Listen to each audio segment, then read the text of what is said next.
Playland Park, South Bend, Indiana. You might know about it, the former amusement park on the bank of the St. Joseph River, whose horse track turned speedway, hosted Indiana's first and South Bend's only NASCAR Cup race in 1952. But all my life, even as a devoted and diehard race fan just mere miles from where the once state-of-the-art behemoth grandstands still sit, the story always ended there, the NASCAR race, and Tim Flock taking its checkered flag. But some digging, and some pretty damn deep digging at that, reveals that the former Playland site, now home to Indiana University South Bend student housing, has a much deeper, wilder, and danger-ridden story than just one summer afternoon under early NASCAR sanction. The first mentions of auto racing in South Bend start trickling into local papers in 1915. With the park's horse racing already receiving some acclaim, park promoters brought in the city's first auto, well, it wasn't really a race, more so a showcase of racing cars. While the event received mixed reviews, the star-studded field, including the successful Maxwell team of the time, and land speed record-holding German import the Blitzen Benz, stirred enough intrigue to bring racing action back later the same year. The first official race at the then-named Springbrook Park was a 40-lap, 20-mile contest won by Iowa's Harvey Kennedy in an Edwards Special. The race went on relatively incident-free, with the only one of note being a pebble into the eye of driver Louis Leclerc. Time trials and other speed showcase events filled out a full-day card.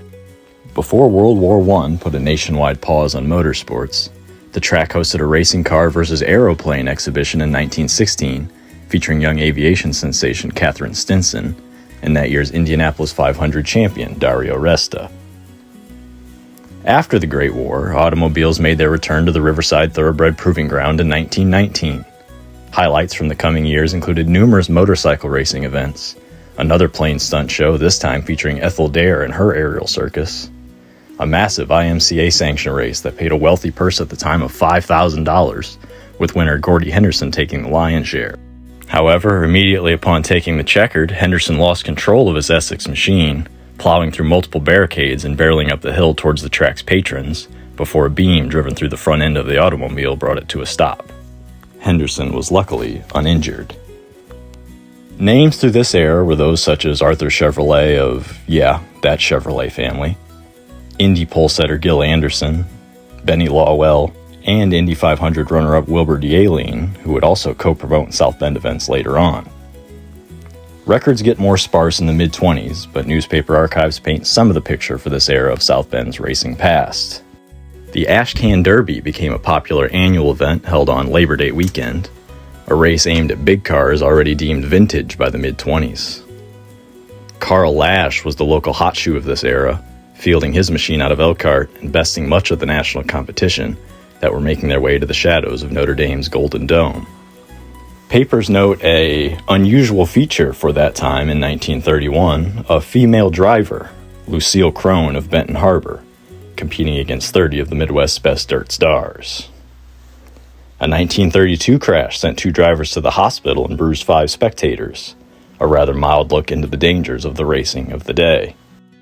While the Great Depression wreaked havoc on the American economy, racing at Playland shifted some of its spotlight to a more affordable and rapidly growing form of short-track racing, midgets, adding a new 1/5 mile oval for the open-wheel stars in 1935.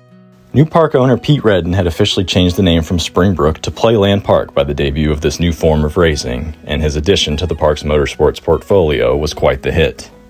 Carl Hattel, one of the most popular midget drivers of the day, won the inaugural event on the new smaller track at Playland, but Hattel would unfortunately meet his untimely death at the Nutley Velodrome in New Jersey 4 years later. Midget drivers hauled from as far as Los Angeles to race on the bank of the St. Joe River, racing against local stars like Doc Shanebrook, who developed a roofed midget and tested its merit by rolling it intentionally, twice, and Charles Sekendi, a man who would go on to be a founding father of the track across town, South Bend Motor Speedway, in 1946. Playland had well established itself as a legitimate racing venue by the 1950s. Its ground had hosted motorsports from races with Indianapolis frontrunners, to auto polo, to daring motorcyclists. South Bend and the park tourists had been treated to thrilling battles for decades. The track's oiled and slicked dirt surface notably improving from the early days, the facility's carbide lighting system allowed for somewhat rare nighttime racing on the riverbank, And the mammoth grandstands regularly saw crowds of thousands for motorsports and baseball at South Bend's amusement capital. All of this was setting the stage for something big. Another racing entity was making a name for itself in the early 1950s, Bill France's National Association for Stock Car Auto Racing, NASCAR. Race promoter Ed Wegner managed to negotiate NASCAR's first race west of Dayton, Ohio, to be held at Pete Redden's Playland Park in South Bend, Indiana, in July of 1952. Now, this isn't the NASCAR we know today, a set 35-car field of yearly salary-priced machines traveling the country for one race every Sunday, with a few $100,000 in purses on the line. No, sir, not yet. These were the original hot rod racers of the post-World War II era. Fighter pilots, daytime mechanics and mill workers, moonshine runners, hard-nosed race car drivers. The field was headlined by Lee Petty, Herb Thomas, and his fabulous Hudson Hornet, and eventual race winner Tim Flock, this time without his primate co-pilot Flacco Jocko. The 3,700 race fans on the riverbank saw 200 high-speed, for the time, laps, with Thomas's Hudson setting the pole at 58.12 miles an hour, with Tim Flock to his right door. Thomas held the lead for the early portion, until Flock took it away near the 40-lap mark.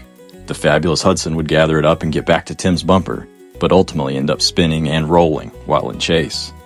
Flock led the remainder, Lee Petty brought home second, and Herb Thomas climbed in for relief of Bud King mid-race, bringing that Hudson back home in third, 11 laps behind Flock.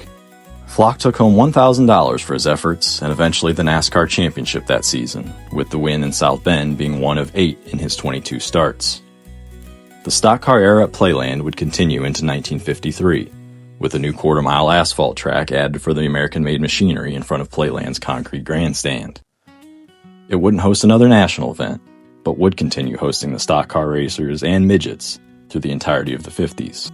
It was a prosperous time for local racing as a whole.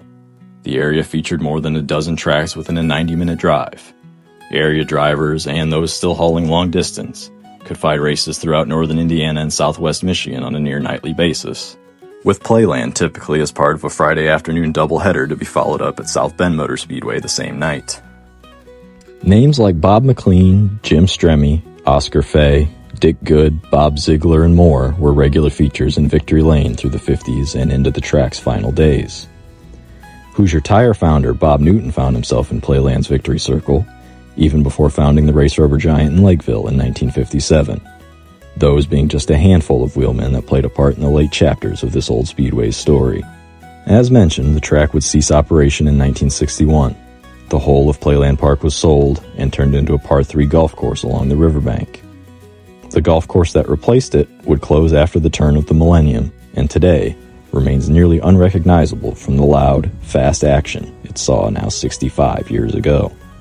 But not completely unrecognizable. The grandstands.